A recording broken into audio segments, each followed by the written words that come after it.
Hoy, 28 de octubre de 2020, siendo las 9:30 horas y de conformidad con lo dispuesto en los puntos primero y segundo del acuerdo tomado en la sesión extraordinaria número 10, publicado en el periódico oficial del Gobierno del Estado de Guanajuato, 16 de abril de 2020, los puntos análogos del diverso consenso de sesión extraordinaria número 11 de 29 de abril de 2020, así como los puntos similares del acuerdo de pleno de sesión extraordinaria número 13 de 28 de mayo de 2020, mediante el cual se determinó, entre otras cosas, continuar celebrando las sesiones del Pleno por videoconferencia y en apego a lo dispuesto en el acuerdo de medidas complementarias en las instalaciones del Tribunal de Justicia Administrativa del Estado de Guanajuato y de las oficinas regionales de la Unidad de Defensoría de Oficio para la mitigación y control de los riesgos para la salud que implica el virus SARS-CoV-19, así como el protocolo de actuación ante contingencia sanitaria, y en términos de lo dispuesto en el Ordinal 1 de la Ley sobre el uso de medios electrónicos y firma electrónica para el Estado de Guanajuato y sus municipios, damos inicio a la sesión pública ordinaria número 39 del Pleno del Tribunal de Justicia Administrativa del Estado de Guanajuato.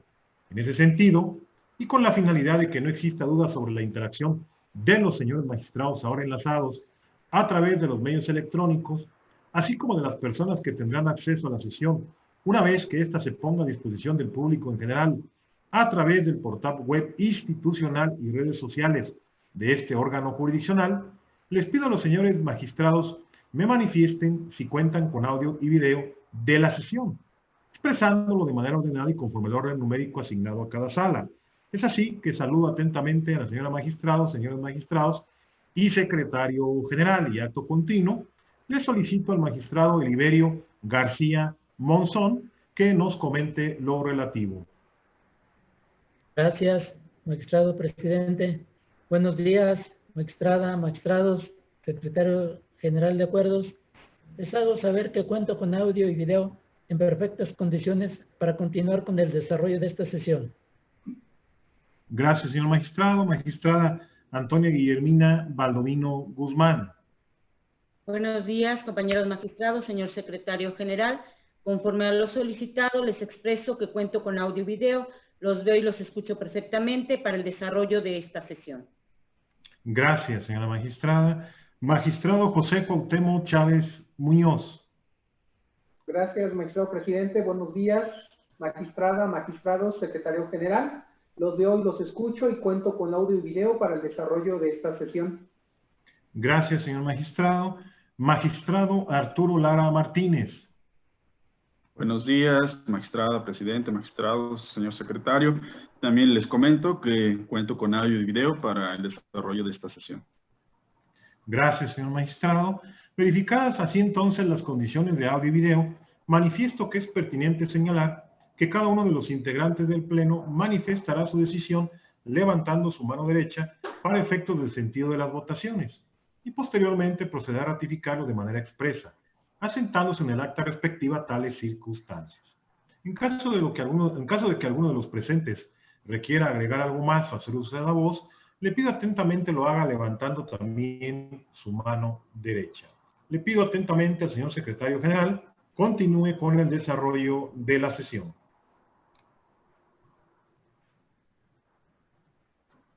Gracias, magistrado. Buenos días de nueva cuenta, magistrada, magistrados, por en esos términos. Y una vez que han sido verificadas las condiciones técnicas de comunicación y audio, doy fe de que con su presencia, magistrado presidente, se integra con suficiente para sesionar válidamente de conformidad con el artículo 9 del Reglamento Interior del Tribunal de Justicia Administrativa del Estado de Guanajuato y los puntos tomados en las sesiones extraordinarias números 10, 11 y 13, que como se mencionó por usted, fueron publicadas en el medio oficial de difusión estatal y en apego a lo dispuesto en el acuerdo de medidas complementarias en las instalaciones de nuestro tribunal y de las oficinas regionales de la Unidad de Defensoría de Oficio para la mitigación y control de los riesgos para la salud que implica el virus SARS-CoV-2, COVID-19, y el protocolo de actuación ante contingencia COVID-19.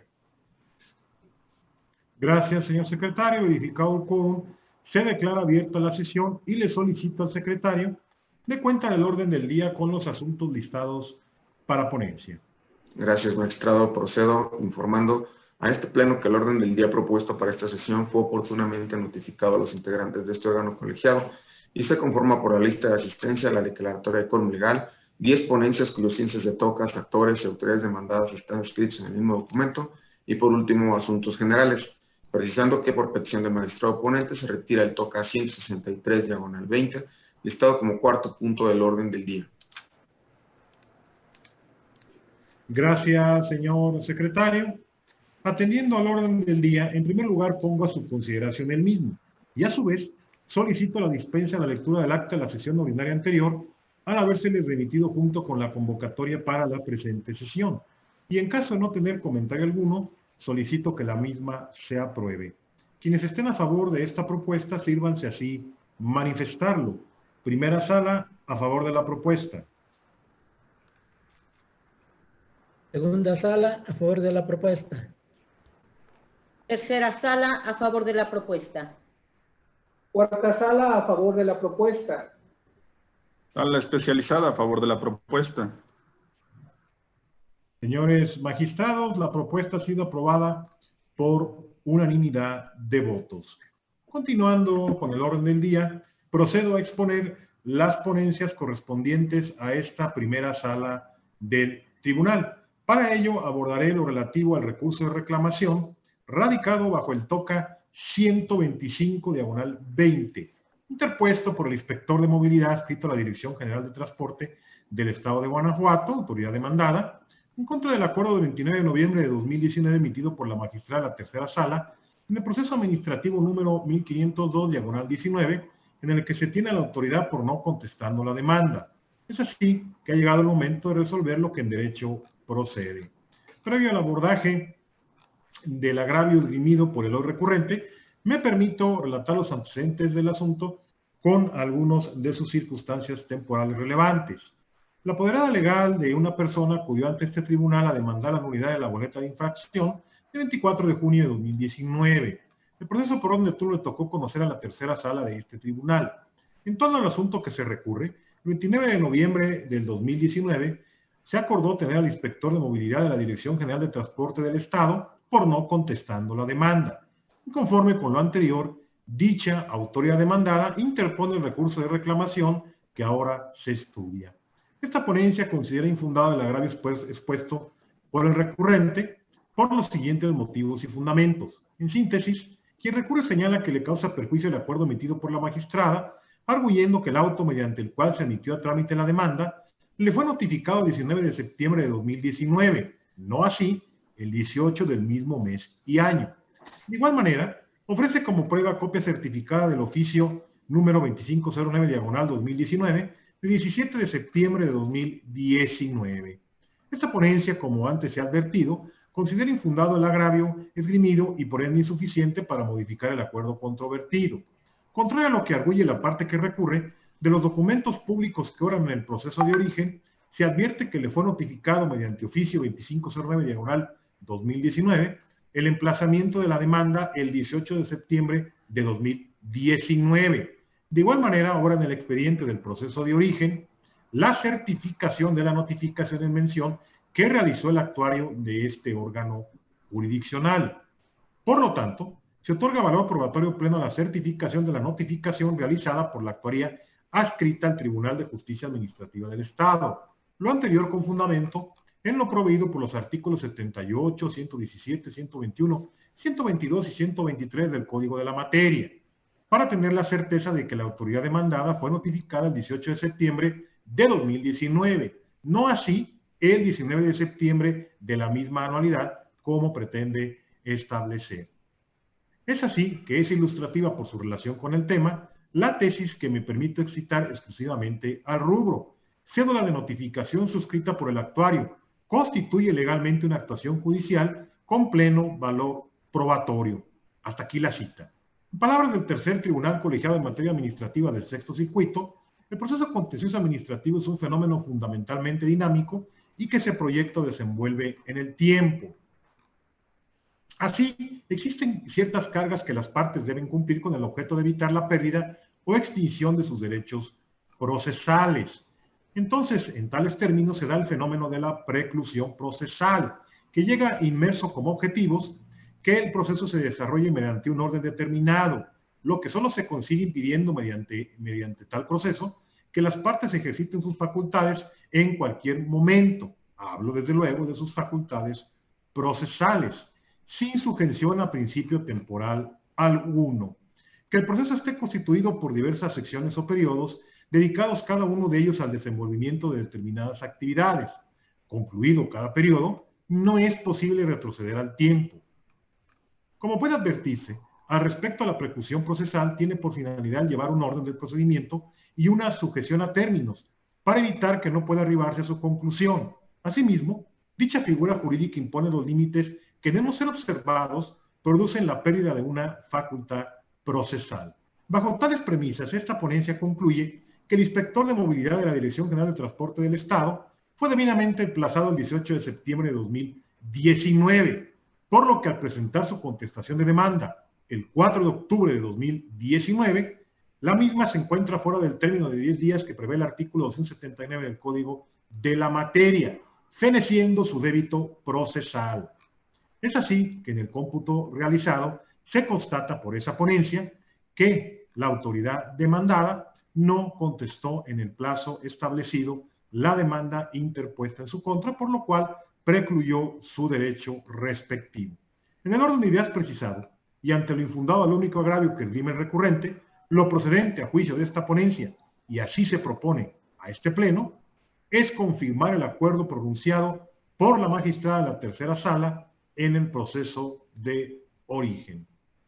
Señores magistrados, se ha llevado a cabo la ponencia correspondiente a la resolución del recurso de reclamación radicado bajo el TOCA 125/20.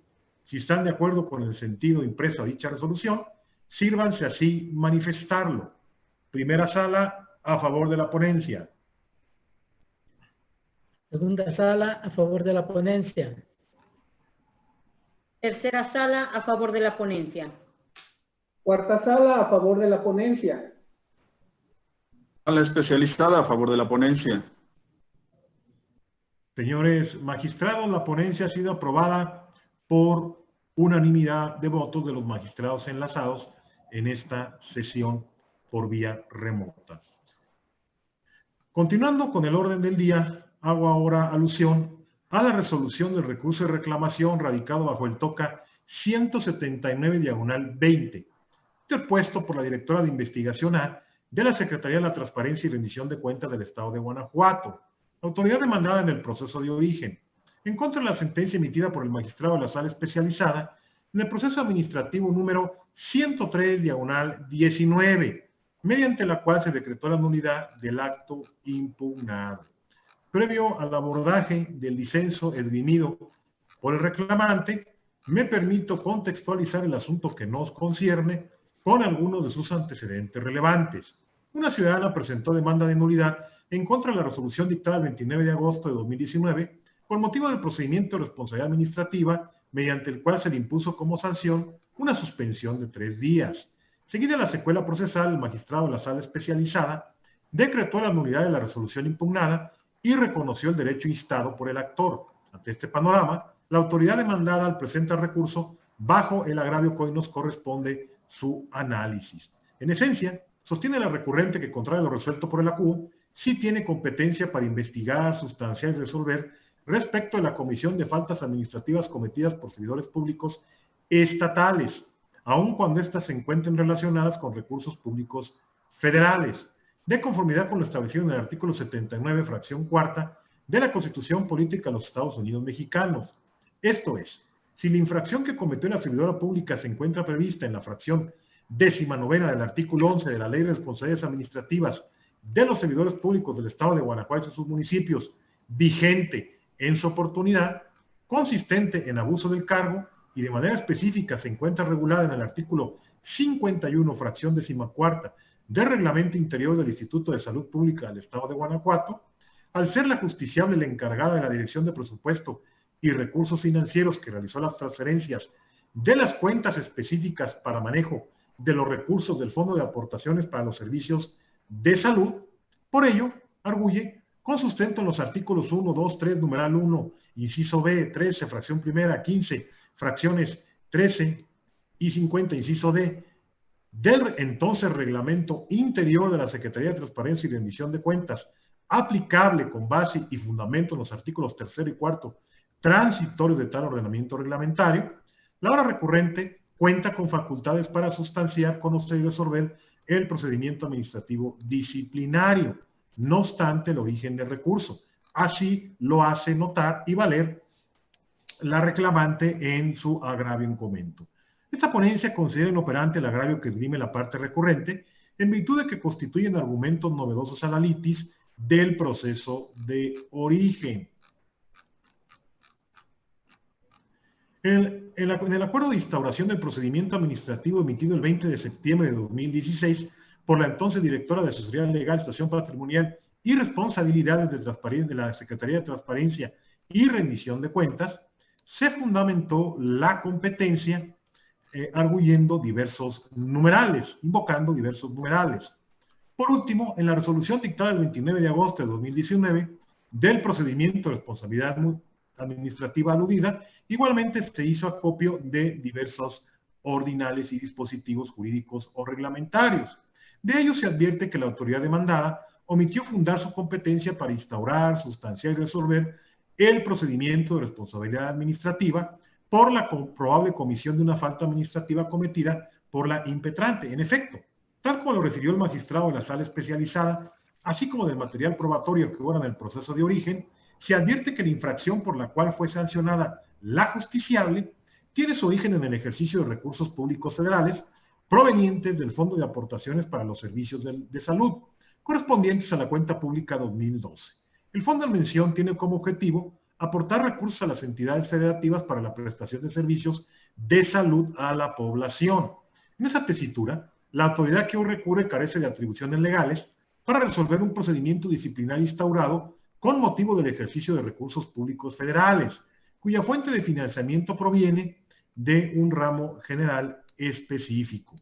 Lo señalado tiene relevancia en virtud de que el artículo 16 de la Constitución Política de los Estados Unidos Mexicanos establece que todo acto de molestia consta en mandamiento escrito de la autoridad competente, que funde y motive la causa legal del procedimiento.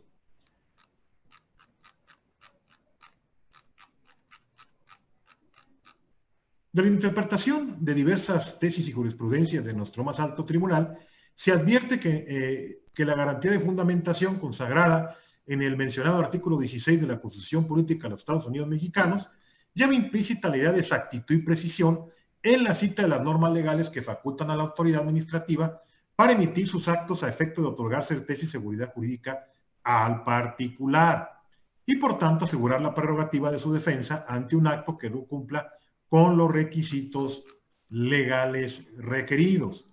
Finalmente, quien recurre argumenta que el magistrado de la sala especializada debió analizar lo establecido en el reglamento interior de la Auditoría Superior de la Federación para concluir que si tiene competencia para instaurar, sustanciar y resolver el procedimiento administrativo sancionatorio que nos ocupa. Pero, como ya fue mencionado, es obligación de las autoridades administrativas fundar y motivar su competencia en cada acto de molestia, con la finalidad de brindarle certeza jurídica a los servidores públicos sometidos a un procedimiento sancionatorio. En consecuencia, esta ponencia estima que no se desprende la competencia de instaurar y sustanciar y resolver procedimientos disciplinarios respecto de la comisión de faltas administrativas cometidas por servidores públicos estatales cuando éstas se encuentran relacionadas con recursos públicos federales, sin perjuicio de que las normas habilitantes que pretende introducir en este recurso reclamante no pueden estimarse por este resolutor, dado que la fundamentación aludida debió darse en la emisión del acto controvertido y no en otro acto posterior. Esto es, introduce argumentos normativos y disposiciones novedosas que no se contuvieron, pues, en el acto de molestia primigenio. En tal virtud, ante lo inoperante del agravio esgrimido, lo procedente a juicio de esta ponencia, y así se propone este pleno, es confirmar la sentencia recurrida. Señores magistrados, se ha llevado a cabo la ponencia correspondiente a la resolución del recurso de reclamación radicado bajo el TOCA 179/20. Si están de acuerdo en el sentido de la misma, sírvanse así pronunciarse. Primera sala, a favor de la ponencia. Segunda sala, a favor de la ponencia. Tercera sala, a favor de la ponencia. Cuarta sala, a favor de la ponencia.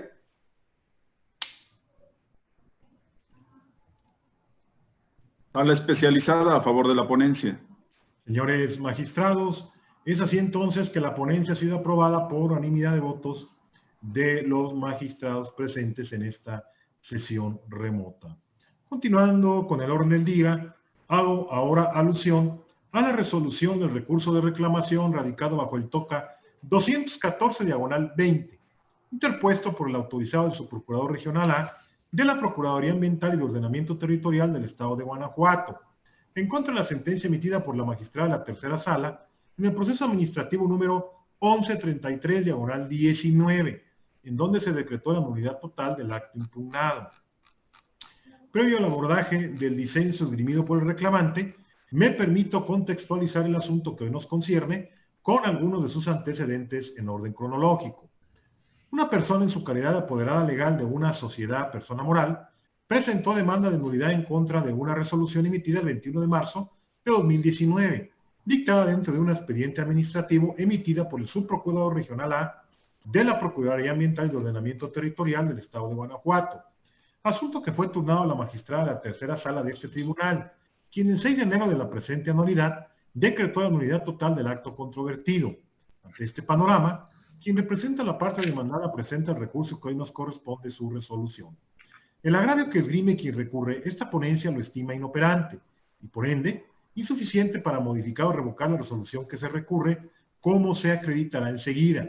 En principio, tenemos que el recurso de reclamación es un medio de control que permite a las partes y al propio tribunal rectificar determinaciones que no son asertivas o bien reencauzar el proceso cuando el mismo por un hierro humano no se ha sustanciado conforme a la norma y principios procesales aplicables. Más aún, dicho recurso permite una ulterior reflexión o análisis colegiado sobre el problema jurídico a debate. Señala en esencia quien recurre que le causa perjuicio la sentencia, pues contrario a lo aseverado por la magistrada de la tercera sala de este tribunal, el concepto de impugnación primero que esgrime la parte actora versa sobre la orden de visita de inspección, el acuerdo de inicio y la medida correctiva, sin que exista un señalamiento y mucho menos una argumentación en forma directa en contra de la resolución. Por lo tanto, en palabras de quien recurre, toda argumentación o serie de planteamientos y afirmaciones que aplica la magistrada es indebida en atención a la causa de pedir y además suple la queja deficiente sin justificarla, sino que incluso casi sustituye a la parte actora extralimitándose en su resolución. Como premisa primigenia, se afirma que es deber de todo juzgador interpretar integralmente la demanda interpuesta de forma vinculada con sus anexos, determinando el verdadero sentido de su autor, incluso ante sus eventuales imprecisiones o ambigüedades, armonizando así los datos presentados para dotar a las partes de una tutela jurisdiccional efectiva. Lo anterior no presupone que se esté en presencia de una suplencia de la queja. Antes bien, el juzgador actúa en un sano ejercicio de interpretación integral para esclarecer los hechos y los puntos controvertidos por las partes. Bajo lo anterior, tenemos que la demanda de nulidad deberá estudiarse en su conjunto y no de manera aislada, aun cuando no guarde estricto apego a un silogismo, ya que basta con que se exprese con claridad la causa de pedir, señalándose cuál es la lesión o agravio que el justiciable estima le causa perjuicio para que deba el mismo analizarse. En este orden de ideas, la magistrada de la tercera sala, en la sentencia que se controvierte en su parte medular, refirió que la parte exonante sostiene como fuente de agravio que el acto combatido carece de la debida fundamentación y motivación, transgrediendo con ello el contenido de la fracción sexta del artículo 137 del Código Adjetivo Procedimental Estatal. Es así también que en su propia sentencia la magistrada resolutora advierte que al momento de adecuar la conducta infractora con la norma supuestamente violada, se consideró que no existían elementos suficientes que impulsen la determinación de aplicar una sanción. Entonces, la autoridad recurrente debía expresar los razonamientos tendentes a desvirtuar las consideraciones del órgano jurisdiccional que lo llevaron a resolver los problemas jurídicos planteados de la manera en que lo hizo. Luego, si la autoridad inconforme no procede en los términos indicados, sus alegatos serán ineficaces para obtener la modificación o revocación de la sentencia, como sucedió en la especie, pues como puede verse, en el recurso en que se estudia, la parte que recurre no contravierte los motivos y fundamentos por los cuales la magistrada decretó la nulidad total de la resolución controvertida. Esto es, la autoridad demandada debió expresar las circunstancias del caso y detallar los elementos de los cuales desprenda que el particular tenía la obligación de contar con una autorización en materia de impacto ambiental expedida por el Instituto de Ecología del Estado. Además, señalar las razones concretas que lo llevaron a imponer la multa. En esta línea discursiva, la autoridad demandada debió detallar pormenorizadamente en el acto combatido las circunstancias específicas que obligaban al justiciable a contar con una licencia ambiental de funcionamiento. Por ende, resultaba necesario que expusiera en el acto impugnado qué actividad realiza en materia ambiental que requiere de una autorización para que existiera así una debida adecuación entre los motivos aducidos y las normas que sirvieron de sustento, a fin de dar cabal cumplimiento a la garantía de legalidad. Por tanto, las decisiones que adoptan los órganos que puedan afectar derechos humanos deben estar debidamente fundamentadas y motivadas, pues de los contrarios serían decisiones arbitrarias. Por lo tanto, esta ponencia estima que no le asiste la razón a la autoridad recurrente. En principio, como ya se mencionó, es deber de todo juzgador analizar de manera integral la demanda, y además, la parte que recurre no contravierte los motivos y fundamentos de la magistrada consistentes en que la resolución impugnada no cuenta con argumentos suficientes que demuestren que en el caso concreto se actualizó la hipótesis legal que invoca la autoridad en su acto impugnado. Por lo tanto, ante lo infundado del agravio esgrimido, lo procedente a juicio de esta ponencia, y así se propone este pleno, es confirmar la sentencia emitida. Señores magistrados, se ha llevado a cabo la exposición correspondiente a la resolución de recurso de reclamación radicado bajo el TOCA 214/20. Si están ustedes de acuerdo con el sentido impreso a dicha resolución, sírvanse así expresarlo, levantando su mano y haciendo uso de su voz. Primera sala, a favor de la ponencia. Segunda sala, a favor de la ponencia. Tercera sala, a favor de la ponencia. Cuarta sala, a favor de la ponencia. Sala especializada a favor de la ponencia. Señores magistrados, la ponencia ha sido aprobada por unanimidad de votos. Prosiguiendo con el orden del día y para el desahogo del punto séptimo del mismo, se otorga ahora el uso de la voz al magistrado Eliberio García Monzón para el desahogo de la ponencia correspondiente a la segunda sala de este tribunal. Gracias, magistrado presidente. De nueva cuenta, con gusto saludo a la magistrada, a los magistrados y al secretario general de acuerdos. Pongo a consideración de este honorable pleno la ponencia relativa al recurso de reclamación TOCA 264/20, interpuesto por el director de investigación B de la Secretaría de Transparencia y Rendición de Cuentas del Estado de Guanajuato, autoridad demandada en la instancia de origen, en contra de la sentencia de 29 de junio de 2020, dictada en el proceso administrativo PASEA 15 sala especializada 20 por el magistrado de la sala especializada de este tribunal, en la que se declaró la nulidad total del acto impugnado. Para mejor comprensión del asunto que nos ocupa, previo al análisis de los motivos de disenso hechos valer por la parte recurrente, se considera conveniente precisar los siguientes antecedentes. Primero, en el proceso administrativo principal, la parte actora impugnó la resolución de fecha 28 de octubre de 2019, en la que se determinó la responsabilidad administrativa del actor y una sanción de inhabilitación por 6 meses por encontrarlo responsable de la siguiente conducta. Mediante los oficios relación autorizó y ordenó que los pagos de las estimaciones 1 y 2 de una obra pública comprendida en la cartera de proyectos del convenio de contingencia económica TG2 Inversión Normal Ejercicio Presupuestal 2015 se hicieron con cargo a la cuenta contable y registraron en la clave presupuestaria de los recursos del Convenio de Contingencia Económica Inversión A 2015. Incumpliendo con ello, con las obligaciones contraídas en los convenios que suscribe el Gobierno Federal por conducto de la Secretaría de Hacienda y Crédito Público con el Gobierno del Estado de Guanajuato, a través de la Secretaría de Finanzas, Inversión y Administración, para el otorgamiento de subsidios con cargo al Fondo de Contingencias Económica para la inversión, lo que dio lugar a que dichos recursos no se usaran en la forma prevista por las leyes y disposiciones administrativas.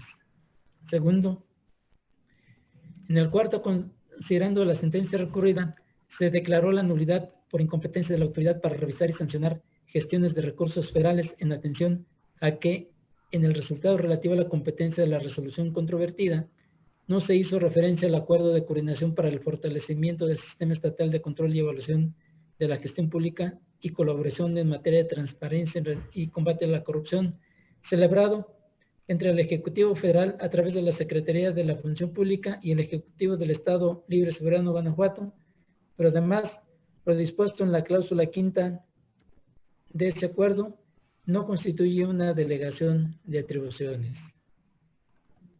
Tercero, inconforme con la determinación que antecede, el director de Investigación B de la Secretaría de Transparencia y Rendición de Cuentas del Estado de Guanajuato, autoridad demandada en la instancia de origen, interpuso el recurso de reclamación que nos ocupa.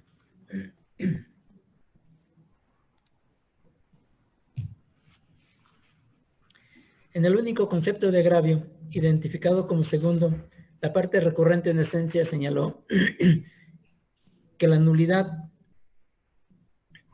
es ilegal, ya que la competencia deriva de los artículos 113 de la Constitución Política de los Estados Unidos Mexicanos, 3 y 4 de la Ley de Responsabilidades Administrativas de los Servidores Públicos del Estado de Guanajuato y sus municipios, 32 de la Ley Orgánica del Poder Ejecutivo para el Estado de Guanajuato, 1, 2, 3, numeral 1, inciso B, B4, 13, fracción 3, 19, fracción sexta, inciso A, quinta y 12, transitorios tercero y cuarto, transitorios del Reglamento Interior de la Secretaría de Transparencia y Rendición de Cuentas, 72 fracciones tercera y cuarta del Reglamento Interior de la Secretaría de Finanzas, Inversión y Administración, cláusulas primera, tercera, quinta y sexta del Convenio para el otorgamiento de subsidios con cargo al Fondo de Contingencias Económicas de Inversión del ejercicio 2015 del ramo general 23, previsiones salariales y económicas para inversión celebrado entre el Gobierno Federal y el Gobierno Estatal, 38, fracción primera, 69 y 70 de la Ley General de Contabilidad Gubernamental.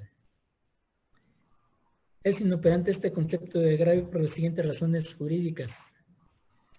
En la sentencia recurrida se decretó la nulidad en atención a dos razonamientos independientes entre sí. El primero, que en la resolución controvertida no se fundó la competencia de la autoridad en el acuerdo de coordinación para el fortalecimiento del sistema estatal de control y evaluación de la gestión pública y coordinación en materia de transparencia y combate a la corrupción, celebrado el 5 de agosto de 2018, entre el Ejecutivo Federal a través de la Secretaría de la Función Pública y el Ejecutivo del Estado. El segundo, según lo dispuesto en la cláusula quinta de ese acuerdo, no constituye una delegación de atribuciones. Sin embargo, en el único concepto de agravio, no se refutó el razonamiento expresado en el sentido de que en la resolución controvertida no se refutó la competencia de la autoridad en el acuerdo de coordinación para el fortalecimiento del sistema estatal de control y evaluación de la gestión pública y colaboración en materia de transparencia y combate a la corrupción. Por tanto, este razonamiento subsiste y es suficiente para sostener la ilegalidad de la resolución impugnada en el proceso de origen, ya que el hecho de que en dicha resolución la autoridad no haya fundado su competencia en el acuerdo de coordinación para el fortalecimiento del sistema estatal de control y evaluación de la gestión pública y colaboración en materia de transparencia y combate a la corrupción, dejó a la parte actora en estado de indefensión respecto de la norma jurídica de la cual emanaba la competencia de la autoridad para revisar el cumplimiento o incumplimiento del multireferido convenio. En consecuencia, ante la inoperancia del motivo de disenso expuesto, se propone a este honorable Pleno confirmar la sentencia recurrida, lo anterior con fundamento en el artículo 311 del Código de Procedimiento de Justicia Administrativa para el Estado y los municipios de Guanajuato. Es cuanto, magistrado presidente. Señores magistrados, se ha llevado a cabo la exposición correspondiente a la resolución del recurso de reclamación radicado bajo el TOCA 264/20. Si están de acuerdo con el sentido impreso de dicha resolución, sírvanse así manifestarse. Primera sala, a favor de la ponencia. Segunda sala, a favor de la ponencia. Tercera sala, a favor de la ponencia. Cuarta sala, a favor de la ponencia. Sala especializada, a favor de la ponencia. Señores magistrados, la ponencia ha sido aprobada por unanimidad de votos. Prosiguiendo con el desarrollo del orden del día y para el abordaje del punto octavo del mismo, se otorga ahora el uso de la voz a la magistrada Antonia Guillermina Baldomino Guzmán para el desarrollo de las ponencias correspondientes a la tercera sala de este tribunal. Gracias, presidente. Nuevamente, buenos días, compañeros magistrados, señor secretario general. Esta tercera sala inicia con el proyecto de resolución del recurso de reclamación TOCA 186/20 en su modalidad de juicio en línea, interpuesto por el director general del Sistema Municipal de Agua Potable y Alcantarillado de Guanajuato, en contra de la sentencia dictada por el magistrado de la primera sala dentro del proceso administrativo 1890/2018. Primeramente, relataré los antecedentes relevantes. El actor del proceso de origen celebró un contrato con el Sistema Municipal de Agua Potable y Alcantarillado de Guanajuato para la prestación de los servicios de suministro de agua potable y desalojo de aguas residuales. Debido a que los servicios no se instalaban, el actor solicitó la instalación de la toma de agua potable que contrató. En respuesta, la autoridad ahora recurrente emitió un oficio en el cual solicitó al actor que exhibiera un plano georreferenciado donde de la constancia ejidal que presentó para la realización del trámite no se desprendía la ubicación exacta del inmueble. Con el propósito de atender el requerimiento de la autoridad, a través del escrito presentado el 11 de octubre de 2018, el actor exhibió un plano. A dicho escrito recayó un diverso oficio mediante el cual el director, ahora recurrente, comunicó al actor que el plano que anexó no es congruente con la constancia ejidal que había presentado, por lo cual le solicitó una constancia de vigencia de derechos expedida por el Registro Agrario Nacional y el plano autorizado. En contra de la determinación anterior, el actor promovió el proceso de origen en cuya sentencia, ahora recurrida, se decretó la nulidad total del acto impugnado. Se reconoció al actor el derecho a la instalación de la toma de agua potable y se condenó a la autoridad demandada al pleno restablecimiento de esa prerrogativa. Ahora bien, en su expresión de agravio, la autoridad inconforme sostiene que en la sentencia se fijó incorrectamente la litis al señalar que consistía en determinar si el actor tenía o no derecho a contar con el servicio de agua potable, ya que la controversia giraba en torno a la ubicación del domicilio donde se instalaría la toma de agua potable. El planteamiento expuesto es infundado. De acuerdo con el artículo 298, en relación con el 282, primer párrafo, del Código de Procedimiento y Justicia Administrativa, la litis en el proceso administrativo se integrará, por regla general, con las explicaciones dadas en el acto impugnado, los conceptos de impugnación hechos valer en la demanda y los argumentos defensivos que proponga la autoridad en su contestación, siempre que estos no estén dirigidos a perfeccionar el acto cuestionado. En el caso, como ya se relató, el actor presentó un escrito solicitando en esencia el cumplimiento del contrato que se celebró con la autoridad. A dicho escrito petitorio recayó un oficio en el cual la autoridad requirió al actor un plano, porque del documento que había presentado para la realización del trámite no se desprendía la ubicación exacta del inmueble.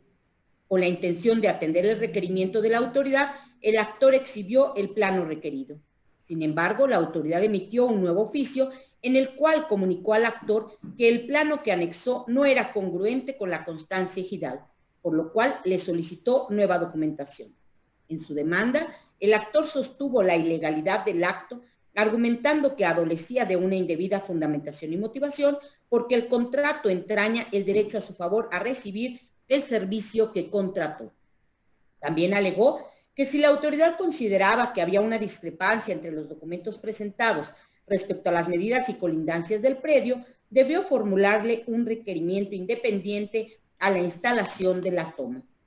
Por su parte, la autoridad demandada expuso en su contestación que el actor no había exhibido un documento idóneo para definir la ubicación exacta del predio, ya que los que presentó no coincidían en medidas y colindancias. Ahora bien, habida cuenta lo anterior, es evidente que la litis en el proceso de origen, tal como precisó la sala, se constreñía a determinar si el actor tenía o no derecho a contar con el servicio de agua potable, pues fue la prerrogativa cuyo cumplimiento solicitó a la autoridad. Desde luego, el problema jurídico a dilucidar implicaba analizar si eran válidas las razones por las cuales la autoridad no accedía a la petición del actor, estudio que la sala también realizó. Cabe agregar que en la sentencia recurrida, la sala puntualizó que la litis no versaba sobre la posesión o propiedad del inmueble por parte del actor, sino que se relacionaba con la prestación de un servicio que el demandante contrató, donde la autoridad asumió obligaciones. Por tanto, fueron correctos los términos en que la litis se precisó en el fallo recurrido. Asimismo, la autoridad inconforme expone que no se analizó correctamente el acto impugnado, ya que el estudio se enfocó a determinar si el actor tenía derecho o no a contar con el servicio de agua potable, pese a que ello no fue la materia del acto. Tal disentimiento es inoperante. Como ya se puntualizó, la litis en el proceso de origen sí giraba en torno a determinar si el actor tenía o no derecho a contar con el servicio de agua potable. Así pues, como la autoridad sostiene el agravio en cuestión en que la litis no consistía en dilucidar si asistía al actor el derecho a contar o no con el servicio aludido, entonces su planteamiento es inoperante por estar construido en una disconformidad que ya fue desestimada. También alega la autoridad que en la sentencia recurrida se creó a favor del actor una situación jurídica que no le corresponde, al condenarla a instalar una toma de agua potable en un domicilio diverso al mencionado en el contrato, a pesar de que no existe prueba de que se trata del mismo predio. El planteamiento aludido es infundado. Lo anterior se afirma porque el derecho a la instalación de la toma de agua potable fue introducido al haber jurídico del actor por la propia autoridad demandada desde el momento en que suscribió el contrato. Entonces, por tratarse de un derecho adquirido, la prerrogativa aludida no puede ser afectada por un acto posterior, como pretendió hacer la autoridad a través del acto impugnado, al condicionar la materialización del derecho a la satisfacción de requisitos adicionales a los que el actor había cumplido, incluso relacionados con aspectos que se tuvieron por cubiertos, tales como la identidad del bien y la propiedad o posesión del mismo, ya que previo a la celebración del contrato no se formuló algún requerimiento al respecto. De ahí que lo resuelto en el fallo recurrido en cuanto a acoger favorablemente la pretensión de reconocimiento de un derecho que el actor hizo valer, se encuentra apegado a derecho. Por otro lado, la autoridad inconforme alega que no se valoró el oficio emitido por el subprocurador de la Procuraduría de los Derechos Humanos del Estado, ni su anexo, los cuales acreditan que el actor presentó un plano de un predio diverso al suyo. El planteamiento referido, aunque resulta sustancialmente fundado, deviene inoperante. Cierto es que en el fallo recurrido no existe algún pronunciamiento en torno al oficio emitido por el subprocurador de la Procuraduría de los Derechos Humanos del Estado y su anexo. No obstante, esa omisión es insuficiente para modificar el sentido del fallo. De acuerdo con los artículos 147 y 305 del Código de Procedimiento y Justicia Administrativa, el acto administrativo del cual hubieran nacido derechos subjetivos a favor de los particulares no puede ser modificado o sustituido en sede administrativa una vez notificado, sino mediante el juicio de lesividad.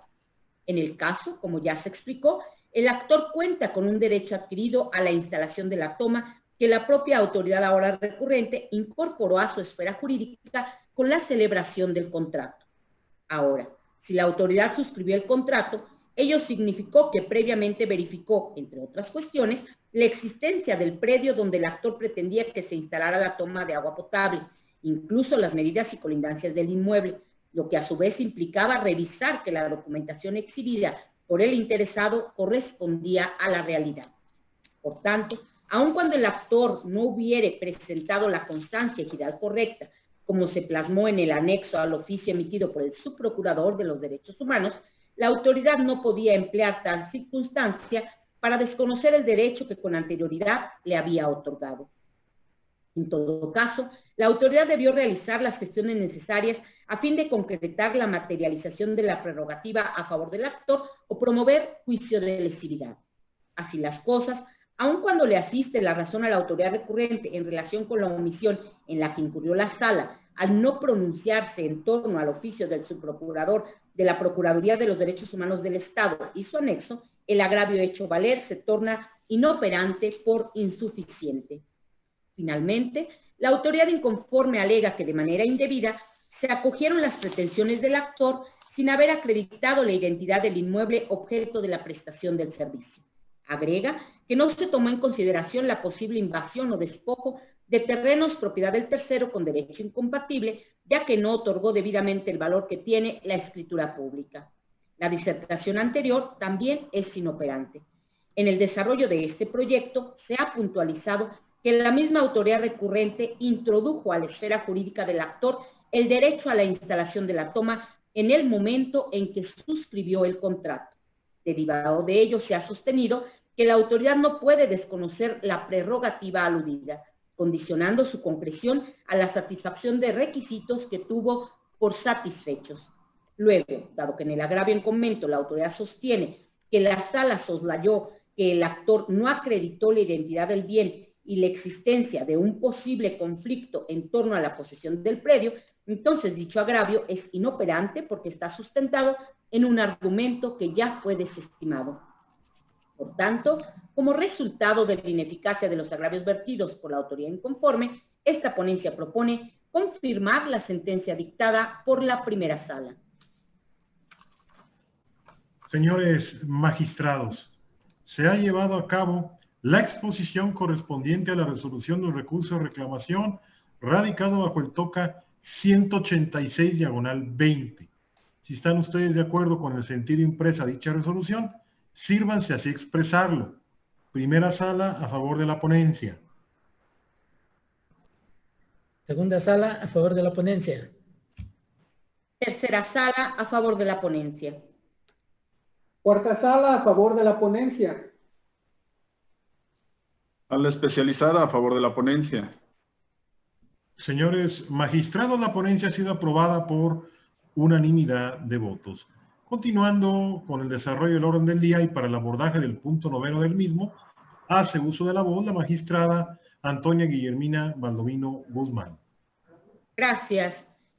Sigo con el proyecto de resolución correspondiente al recurso de reclamación TOCA 194/20 en su modalidad de juicio en línea, interpuesto por el director de Fiscalización y Control de Reglamentos de Guanajuato en contra de la sentencia dictada por el magistrado de la Cuarta Sala dentro del proceso administrativo 1190/2019.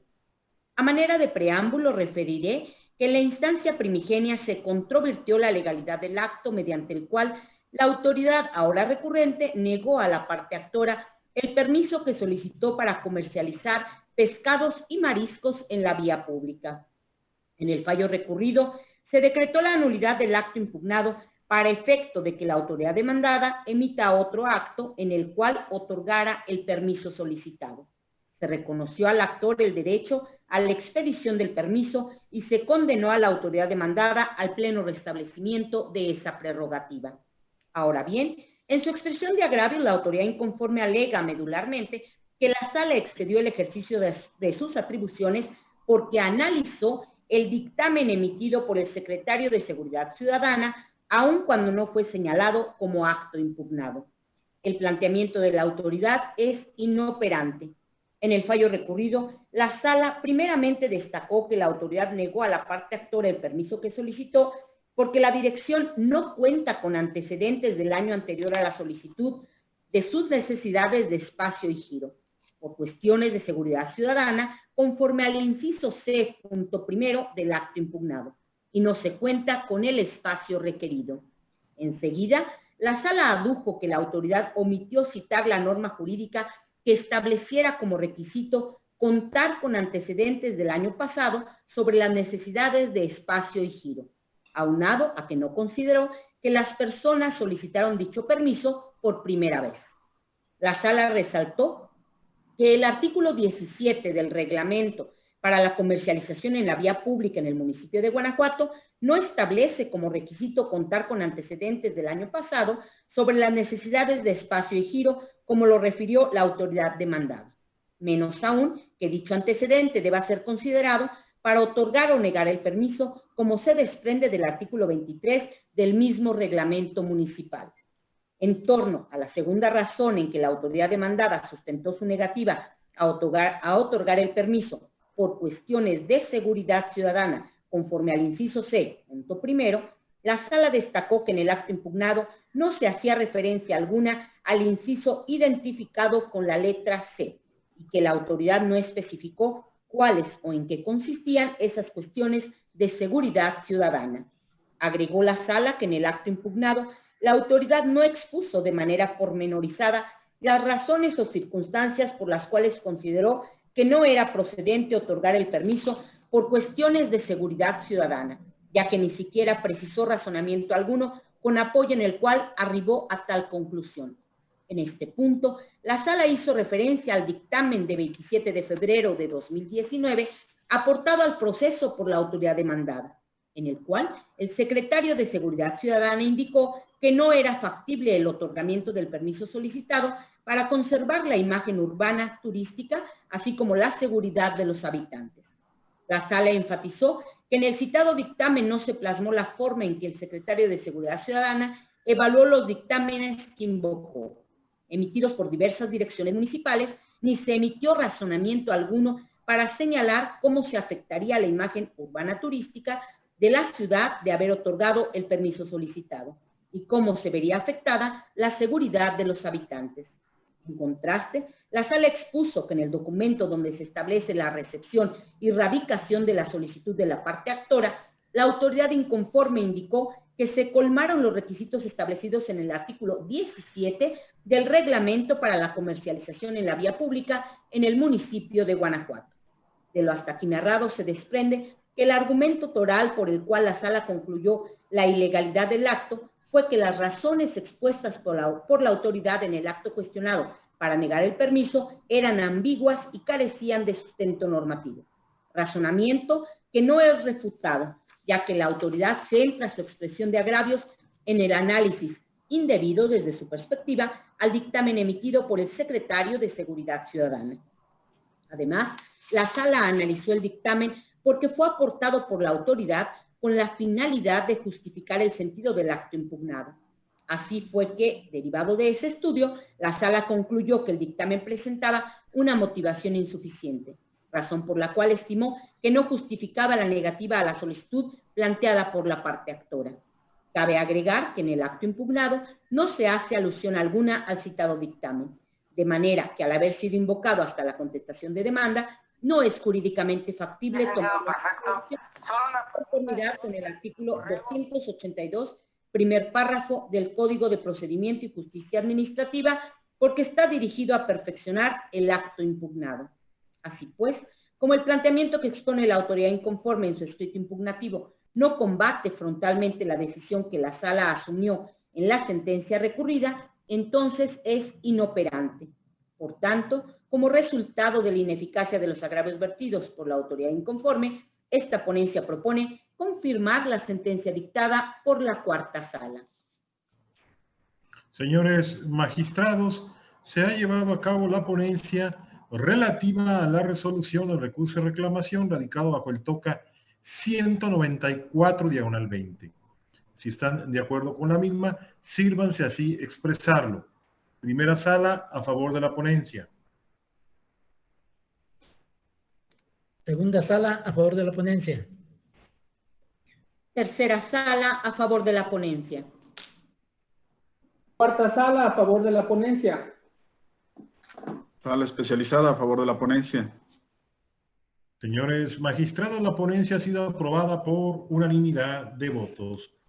Continuando con el desarrollo del orden del día, nuevamente hace uso de la voz la magistrada Antonia Guillermina Baldovino Guzmán.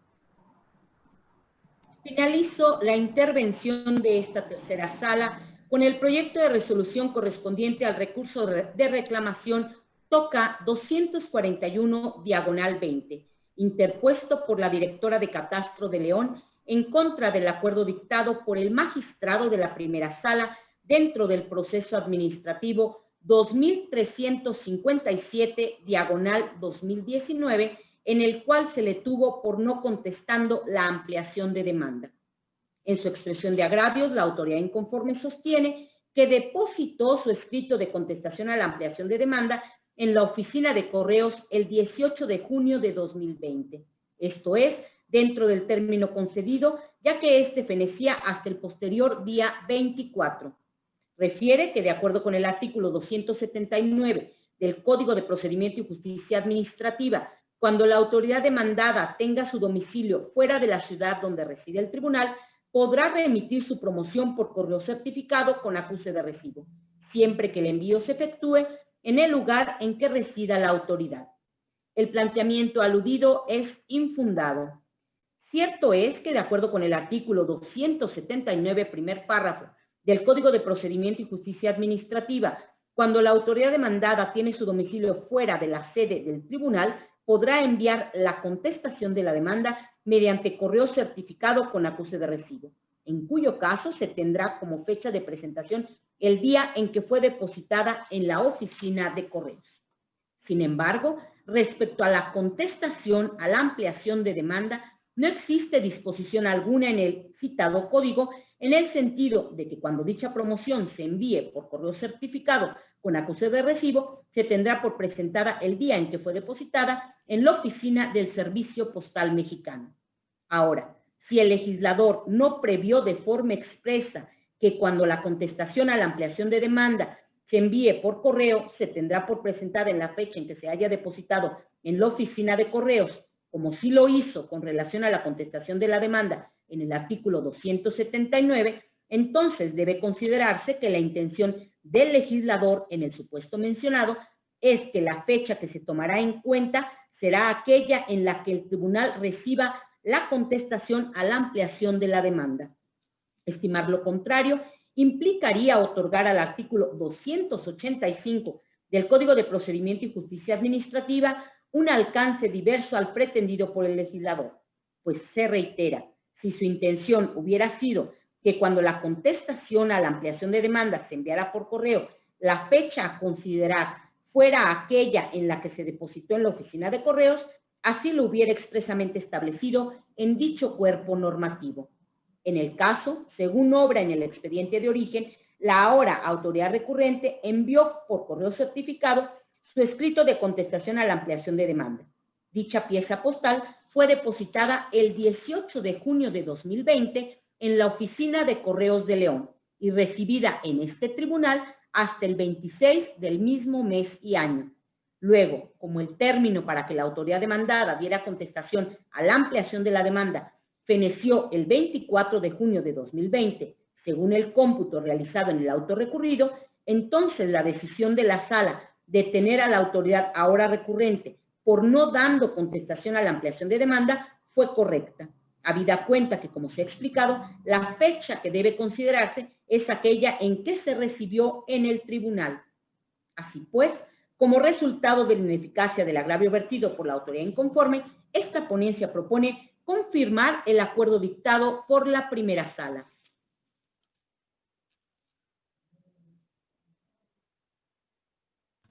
Señores magistrados, se ha llevado a cabo la ponencia correspondiente a la resolución del recurso de reclamación radicado bajo el TOCA 241/20. Si están de acuerdo con el sentido de la misma, sírvanse así expresarlo, levantando su mano y haciendo uso de su voz. Primera sala, a favor de la ponencia. Segunda sala, a favor de la ponencia. Tercera sala, a favor de la ponencia. Cuarta sala, a favor de la ponencia. Sala especializada, a favor de la ponencia. Señores magistrados, la ponencia ha sido aprobada por unanimidad de votos. Prosiguiendo con el desarrollo del orden del día y para el desahogo del punto 11º del mismo, se otorga ahora el uso de la voz al magistrado José Cuauhtémoc Chávez Muñoz para el desahogo de la ponencia correspondiente a la cuarta sala de este tribunal. Muchas gracias, magistrado presidente. Buenos días. De nueva cuenta, magistrada, magistrado, secretario general. Inicio con la ponencia correspondiente a la cuarta sala, refiriéndome al TOCA 226, por la síndico y representante legal del Ayuntamiento de Manuel Doblado, Guanajuato, autoridad demandada en instancia de origen en contra de la sentencia dictada por la magistrada de la tercera sala de este tribunal, dentro del proceso administrativo 1096/19, en la modalidad de juicio en línea, en la cual se configuró la negativa ficta, se decretó la nulidad total de la negativa expresa y se reconocieron ciertos derechos reclamados. Les comparto algunos antecedentes en el presente resumen.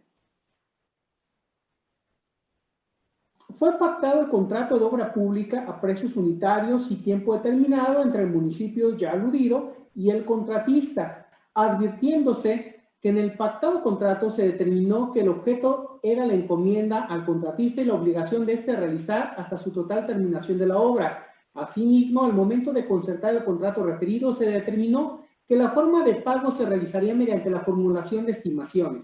El contratista ingresó un escrito mediante el cual solicitó el pago íntegro del adeudado y ante la omisión de la contraparte de resolver respecto de la procedencia de lo solicitado, el contratista ocurrió ante el tribunal a demandar la nulidad de la negativa ficta y en vía de consecuencia el reconocimiento de un derecho traducido en el pago íntegro del adeudado, entre otras cuestiones que obran en el expediente. El proceso contencioso administrativo culminó con la decisión dictada por la magistrada, en el sentido de declarar configurada la negativa ficta, decretó la nulidad total de la resolución impugnada y en vía de consecuencia reconoció el derecho solicitado por el actor, por lo que toca el pago íntegro del adeudado y declaró improcedentes las prestaciones relativas al pago de intereses legales de conformidad con el artículo 98 de la Ley de Obra Pública y servicios relacionados con la misma, el costo de financiamiento.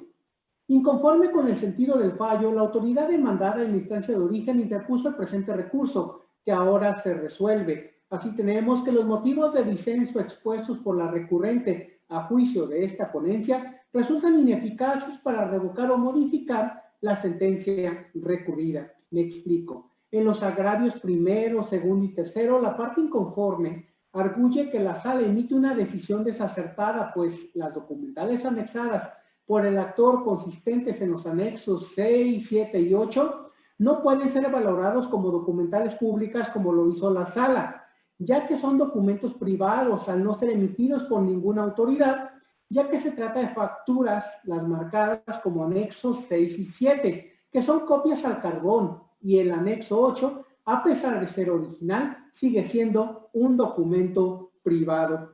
Aduce la autoridad demandada que los argumentos que emite la magistrada de la sentencia que se recurre le genera agravio en virtud de que sostiene la parte recurrente, la resolutora actúa de forma parcial hacia los intereses de la parte actora en razón de que en autos no existe documento o prueba alguna que legalmente compruebe o demuestre que efectivamente la parte actora demostró haber entregado la documentación necesaria para que fuera aprobada la estimación correspondiente.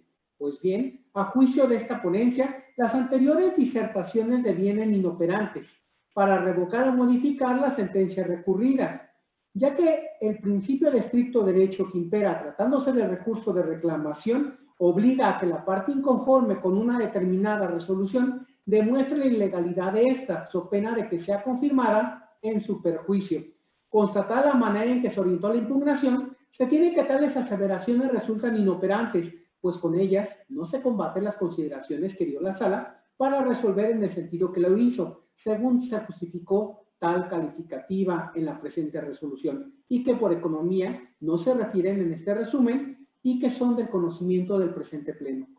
En este orden de cosas, como el argumento en estudio no cuestiona ni pone en entredicho la decisión asumida por la sala, esta debe prevalecer precisamente por no haberse superado, de ahí la inoperancia de los agravios en estudio. Finalmente, en el agravio cuarto, la parte recurrente indica en términos generales que es improcedente el derecho al pago por gastos de financiamiento, pues la parte actora no demostró que efectivamente hubiera presentado escrito mediante el cual solicitó ante alguna dependencia municipal el pago de las estimaciones 2, 3 y 4, en el cual hubiera recabado sellos o constancias de que la misma fue entregada y anexando además las facturas correspondientes que ofreció en su demanda de manera previa a la petición que dio origen a la negativa impugnada ante el ayuntamiento. Ante tal contexto, refiere en esencia la parte inconforme que la sala realiza una suposición de la fecha en que se recibieron las facturas en la Dirección de Obras Públicas, fecha que no aparece en las promesas aportadas por el actor, sino que arbitrariamente determina quién emite la resolución que se recurre. De ahí que agrega la parte demandada del proceso de origen, que fue hasta cierta fecha en que el accionante realizó gestión de cobro mediante solicitud dirigida al ayuntamiento. En consecuencia, a criterio de la recurrente no es procedente reconocer el derecho aludido, gastos de financiamiento, ya que las estimaciones no fueron presentadas en tiempo oportuno por la contratista y por ende no deben ser sujetas a financiamiento alguno. Los anteriores argumentos a juicio de esta ponencia resultan parcialmente fundados pero inoperantes. Le asiste la razón a la parte recurrente cuando indica que la factura llegada al proceso por la parte actora no resulta ser suficiente para demostrar que las estimaciones a las que hace referencia fueron presentadas en el plazo correspondiente, toda vez que en dichos documentos no aparece la fecha en que fueron recibidas. Asimismo, en la sentencia que se revisa como se desprende en los antecedentes narrados en este fallo, la sala no indicó las razones por las cuales, aun cuando de tales elementos probatorios no se advierte una fecha de recibido, debía tomarse en consideración la fecha que indicó la actora que se presentó las estimaciones correspondientes. Sin embargo, pese a lo anterior, no procede modificar la sentencia recurrida porque nada práctico conduciría, porque, como acertadamente dijo la sala, sí es procedente reconocer el derecho al pago por gastos de financiamiento, ya que en autos del juicio natural existen pruebas suficientes para acreditar tal derecho. En el caso particular, el actor probó el derecho al pago del costo de financiamiento, dado que las estimaciones 1, 2, 3 y 4 fueron ingresadas a la Dirección de Obras Públicas Municipales del municipio referido.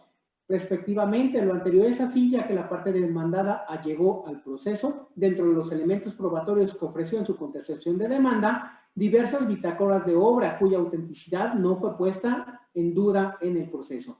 Por ende, dichos elementos probatorios constituyen un medio de prueba con valor probatorio pleno. Luego, entonces, lo anterior permite concluir que la parte actora efectivamente, en las fechas citadas en esta sentencia, presentó las estimaciones por las obras realizadas para efectos de su pago.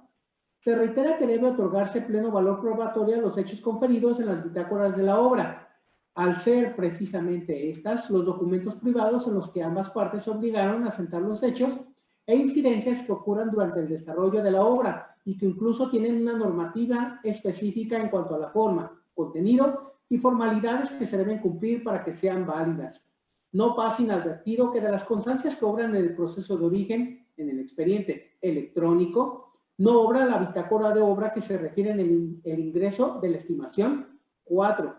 Empero ello no es un obstáculo para tener como fecha de ingreso la citada anteriormente, ya que de conformidad con el artículo 126, párrafo segundo, del Reglamento de la Ley de Obra Pública y Servicios relacionados con la misma para el Estado y los municipios de Guanajuato, aplicable al caso, se prevé que los contratos a base de precios unitarios, como es el caso, el supervisor de obra deberá hacer constar en la bitácora la fecha en que se presentan las estimaciones y del numeral 120, fracción novena del reglamento citado, se desprende que cerrada la bitácora, el supervisor la recogerá y la agregará al expediente técnico de la obra. De ahí que si, en el caso, la autoridad demandada no exhibió la bitácora que refiere el ingreso de la estimación 4, ello obra en su perjuicio. Como apoyo a lo anterior, cabe destacar que el artículo 84 del Código prevé que si la autoridad requerida no expide las copias de los documentos ofrecidos por el actor para probar los hechos que se le imputan, se presumirán ciertos los hechos que se pretendan probar con esos documentos. En efecto, al haberse configurado la negativa ficta y reconocido el derecho al pago del monto convenido en el contrato de obra pública, lo conducente es considerar que los hechos expuestos por el actor en relación con el ingreso de la última estimación eran ciertos, toda vez que la autoridad demandada no exhibió dentro del expediente administrativo relativo al contrato de obra pública la bitácora de obra que refiere al ingreso de la estimación 4, a pesar de que fue solicitado dentro del proceso por la magistrada de petición del actor la totalidad del expediente relativo al contrato de obra pública. Ahora bien, de las constancias que obran en el expediente se advierten los periodos que abarcan cada una de las estimaciones. Por tanto, en este contexto, se advierte que la entrega de las estimaciones en su documentación a que se refiere el artículo 98 de la Ley de Obra ya referida, en el caso concreto, sí se realizó en el plazo de 30 días naturales, contados a partir de la ejecución de los trabajos. Por lo tanto, es procedente reconocer el derecho al pago por gastos de financiamiento. De ahí que en el caso particular, pese a la inexactitud apuntada, no procede modificar la sentencia en el tema abordado, porque a nada práctico conduciría, pues como ya se expuso, sí es procedente el reconocimiento al pago de los costos de financiamiento. De esta manera, al resultar ineficaces los argumentos esgrimidos a manera de agravios, lo procedente a juicio de esta ponencia es confirmar la sentencia dictada por la tercera sala. Es cuanto, magistrado presidente. Señores magistrados, se ha llevado a cabo la ponencia correspondiente a la resolución del recurso de reclamación radicado bajo el TOCA 226/20. Si están de acuerdo en el sentido de la misma, sírvanse así pronunciarse. Primera sala, a favor de la ponencia. Segunda sala, a favor de la ponencia. Tercera sala, a favor de la ponencia. Cuarta sala, a favor de la ponencia. Sala especializada, a favor de la ponencia. Señores magistrados, la ponencia ha sido aprobada por unanimidad de votos. Prosiguiendo con el desarrollo del orden del día y para el desahogo del punto 12º del mismo, se otorga ahora el uso de la voz al magistrado Arturo Lara Martínez para el desahogo de la ponencia correspondiente a la sala especializada de este órgano de control de legalidad. Gracias, presidente. Procedo en esos términos. El proyecto que expongo corresponde al TOCA número 278/20, interpuesto por el autorizado de la Tesorería Municipal de la ciudad de Guanajuato, autoridad demandada, en contra de la sentencia emitida el 17 de marzo de 2020 por la segunda sala, dentro del proceso administrativo número 1696, segunda sala, 18. Como antecedentes del asunto, me permito relatar que el 30 de octubre de 2018 un ciudadano promovió proceso administrativo en contra de una acta de inspección. El asunto fue turnado a la segunda sala de este tribunal, donde el 17 de marzo de 2020 se decretó la nulidad del acto de referencia. Y conforme con la determinación del magistrado, el tesorero municipal interpuso el recurso de reclamación. El agravio, donde la parte recurrente sostiene que no es autoridad demandada porque no dictó, ordenó, intentó ejecutar o ejecutó el acto combatido, es inoperante. No debe soslayarse que, dado que existe una sentencia favorable a la parte actora, la Tesorería Municipal de Guanajuato, como órgano titular de la Hacienda Pública Municipal, no se encuentra exenta de realizar dentro del ámbito de su competencia los actos necesarios para el eficaz cumplimiento de la sentencia reclamada, considerando al efecto que todas las autoridades que por razón de sus funciones deban intervenir en la ejecución del fallo se encuentran obligadas a ello. Esto es, la dependencia hacendaria de mérito tendrá que intervenir eficazmente en la devolución de la cantidad ingresada indebidamente al erario público municipal que administra dicha dependencia recaudatoria. Máxime que el titular de la Tesorería Municipal es una autoridad fiscal y por tanto está facultado para devolver las cantidades que hubieran sido pagadas indebidamente, además de que está a cargo de la Hacienda Pública Municipal y tiene la atribución de recaudar los ingresos que corresponden al municipio de conformidad con las leyes fiscales. Como apoyo al anterior, se invoca la jurisprudencia intitulada autoridades no señaladas como responsables están obligadas a realizar los actos necesarios para el eficaz cumplimiento del ejecutorio de amparo. Hasta aquí la cita. Sobre el mismo tema, resulta ilustrativa la tesis que señala, y cito, sentencias de amparo están obligadas a su cumplimiento todas las autoridades que deban intervenir en su ejecución, aun cuando no hayan intervenido en el amparo. Hasta aquí la cita. En otras palabras, la Tesorería Municipal, en calidad de encausada o incluso de tercero, se encuentra vinculada a la devolución de la cantidad pagada indebidamente ante su área u oficina. Todo ello en razón de sus funciones y sin perjuicio de haber sido o no parte del procedimiento de origen. Se invoca así, por analogía, el siguiente criterio emitido por la segunda sala de este tribunal. Tesorero municipal con independencia, aprobado por este pleno. Tesorero municipal con independencia de haber sido o no parte del procedimiento de origen ante las gestiones de la autoridad condenada en su carácter de autoridad fiscal, tiene el deber de devolver las cantidades pagadas indebidamente por el actor al haber obtenido una sentencia favorable. Hasta aquí la cita del rubro. Esto es, en nada beneficia el sobreseimiento que se arguye en el recurso, pues el mismo no constituye un obstáculo técnico que impida el estudio del fondo del asunto, ni es suficiente para modificar o variar el mismo, y aunado a que no exime del cumplimiento de la sentencia al tratarse de una autoridad vinculada a llevar a cabo su ejecución material, consistente en la devolución de la cantidad enterada indebidamente a la hacienda pública que administre. No omitiendo señalar que el cumplimiento de sentencias siempre se trata de una cuestión de orden público e interés social. Luego entonces, lo procedente es declarar inoperante el agravio en estudio. El agravio segundo, donde el recurrente expone que no es procedente el pago de los intereses, es infundado. Atentos a lo que sigue. La parte recurrente arguye en esencia que la sentencia que se combate es incorrecta en virtud de que la multa controvertida no se trató de un crédito fiscal y por ende no era procedente el pago de intereses en términos del artículo 53 de la Ley de Hacienda para los municipios del Estado de Guanajuato. La referida multa impuesta a la parte actora sí tiene el carácter de crédito fiscal y por lo tanto se ubica en la segunda hipótesis del artículo 53 de la Ley de Hacienda para los municipios del Estado de Guanajuato. De ahí que fuera jurídicamente correcta la decisión de la sala, ya que el actor sí tiene derecho al pago de intereses. En efecto, de conformidad con el artículo 44 de la Ley de Hacienda para los municipios del Estado de Guanajuato, el crédito fiscal es la obligación determinada en cantidad líquida conforme a las disposiciones vigentes en el momento de su nacimiento. Caso en el cual se ubican las multas, ya que de conformidad con el artículo 2, fracción primera, inciso C, del mismo ordenamiento, estas se consideran como aprovechamientos, los cuales son ingresos ordinarios que percibe el municipio, por lo cual es necesario que la determinación devenga de un procedimiento de fiscalización, en tanto que al ser fijado en cantidad líquida, el municipio, en términos del artículo 89 de la legislación, puede exigir su pago mediante el proceso administrativo de ejecución.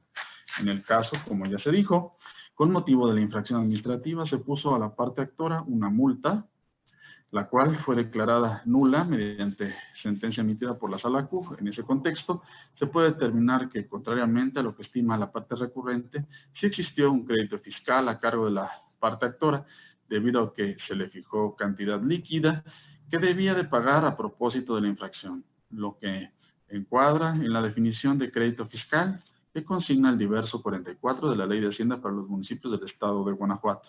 No pasa desapercibido por este órgano colegiado el argumento de la parte recurrente en el sentido de que la multa impuesta no es un crédito fiscal, ya que la parte actora eligió pagar la cantidad fijada de manera espontánea, sin que hubiera existido un requerimiento de pago. Sin embargo, tal aseveración es errónea, ya que el carácter de crédito fiscal no depende de la voluntad del gobernado, sino simplemente de que la autoridad municipal haya fijado una obligación determinada en cantidad líquida conforme a las disposiciones vigentes en el momento de su nacimiento, tal como aconteció en el caso.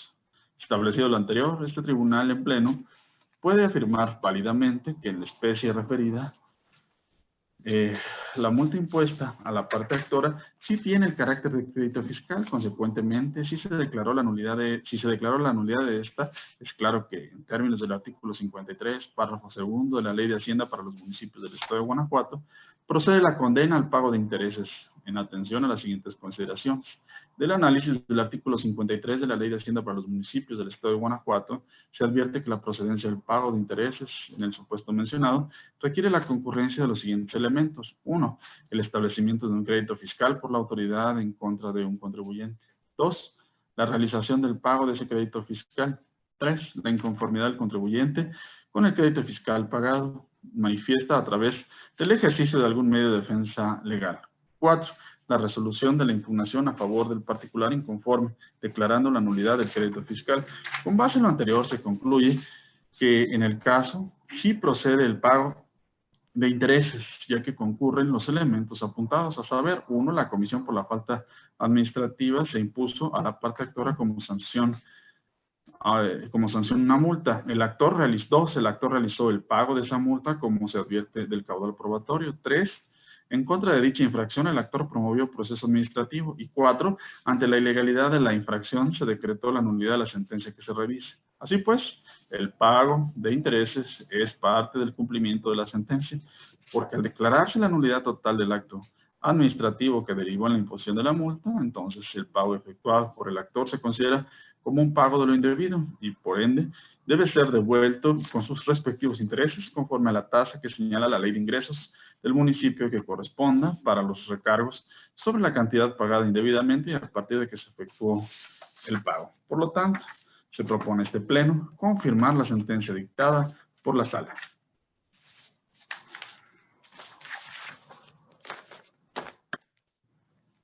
Señores magistrados, se ha llevado a cabo la ponencia correspondiente a la resolución del recurso de reclamación radicado bajo el TOCA 278/20. Si están de acuerdo con el contenido del mismo, sírvanse así expresarlo, levantando su mano y haciendo uso de la voz.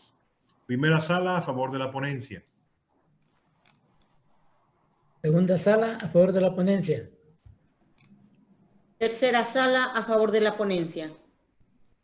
Cuarta sala, a favor de la ponencia. Sala especializada, a favor del proyecto. Señores magistrados, la ponencia ha sido aprobada por unanimidad de votos. Prosiguiendo con el orden del día y para el desarrollo del punto 13º del mismo, le solicito al señor Secretario General de Acuerdos nos dé cuenta de los asuntos listados como generales. Gracias, magistrado. Procedo en ese orden y doy cuenta como primer asunto general de la solicitud remitida por la Secretaria Ejecutiva del Consejo Administrativo sobre la afectación presupuestal con una ampliación a las partidas 5151, computadoras y equipo periférico por 86,000, a las 5191, otros mobiliarios y equipos de administración por 226,176.80 pesos, a la partida 5411, vehículos oficiales por 287,057 pesos, y una reducción a las partidas 3332, servicios de procesos técnica y en tecnologías de la información, por 505,018.75 pesos, y a la partida 3991, otros servicios generales, por 94,215.05 pesos. Ello con fundamento en lo dispuesto por el artículo 62 de la Ley para el Ejercicio y Control de los Recursos Públicos para el Estado y los municipios de Guanajuato, y el capítulo 2.1, incisos A y B de los lineamientos generales de racionalidad, austeridad y disciplina presupuestal para el ejercicio fiscal 2020. Gracias, señor secretario. Magistrados, ¿tienen algún comentario sobre la solicitud de afectación presupuestal expuesta anteriormente? En caso de estar de acuerdo con la misma, solicito así se expresen levantando al efecto su mano y haciendo uso de su voz. Primera sala, a favor de la propuesta.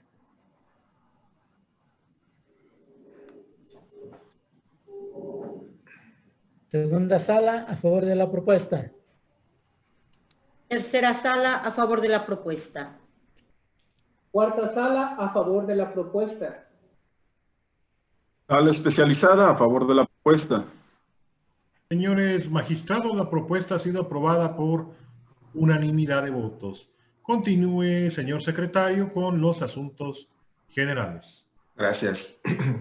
En estos términos procedo también a exponer como segundo asunto general y en seguimiento a la exigencia de justicia promovida dentro de los autos que integran el recurso de revisión 550 de 2019, suscrito por la parte actora en el expediente de origen, que el informe de la sala correspondiente fue rendido oportunamente y se acordó por parte de la Presidencia declararse materia legislativa de mérito, al advertirse que ya se emitió la sentencia respectiva y la misma fue debidamente notificada a las partes.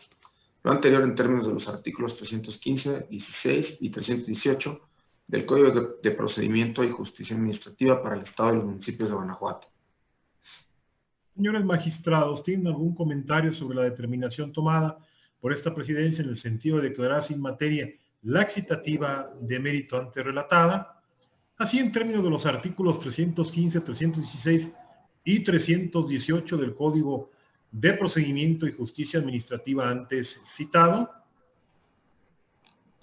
no habiendo comentario alguno, se declara sin materia la excitativa de mérito. Prosiga, señor secretario. Gracias, magistrado. También doy cuenta del oficio mediante el cual se somete a consideración del Pleno la habilitación del licenciado Jesús Julio César López Corona como secretario de Estudio y Cuenta de la primera sala de manera temporal, con efectos del 4 al 18 de noviembre de 2020, con posibilidad de extenderse, en sustitución de la licenciada Ruth Esther Rodríguez García, ello de conformidad con los artículos 25, fracción 12ª y 27, fracción 14ª de la Ley Orgánica del Tribunal de Justicia Administrativa del Estado de Guanajuato, así como el artículo 15, fracción 5ª del Reglamento Interior del Tribunal de Justicia Administrativa del Estado de Guanajuato. Señores magistrados, se somete a su consideración entonces la propuesta de habilitación del licenciado Jesús Julio César López Corona como secretario de Estudio y Cuenta de la primera sala de manera temporal, con efectos del 4 al 18 de noviembre de 2020, con la posibilidad de extenderse. En caso de estar de acuerdo con la propuesta, sírvanse así manifestarlo. Primera sala, a favor de la propuesta. Segunda sala, a favor de la propuesta. Tercera sala, a favor de la propuesta. Cuarta sala, a favor de la propuesta. Sala especializada, a favor de la propuesta. Señores magistrados, la propuesta ha sido aprobada por unanimidad de votos. Prosiga, secretario general. Gracias, magistrado. Informando que serían todos los asuntos generales en esta ocasión. Gracias, señor secretario. En ese sentido, no habiendo más asuntos que tratar y agotados los puntos listados en el orden del día, declaro cerrada la sesión ordinaria de pleno número 39 del Tribunal de Justicia Administrativa del Estado de Guanajuato del día de su fecha, siendo las 10:58. Gracias a todos por su asistencia y participación.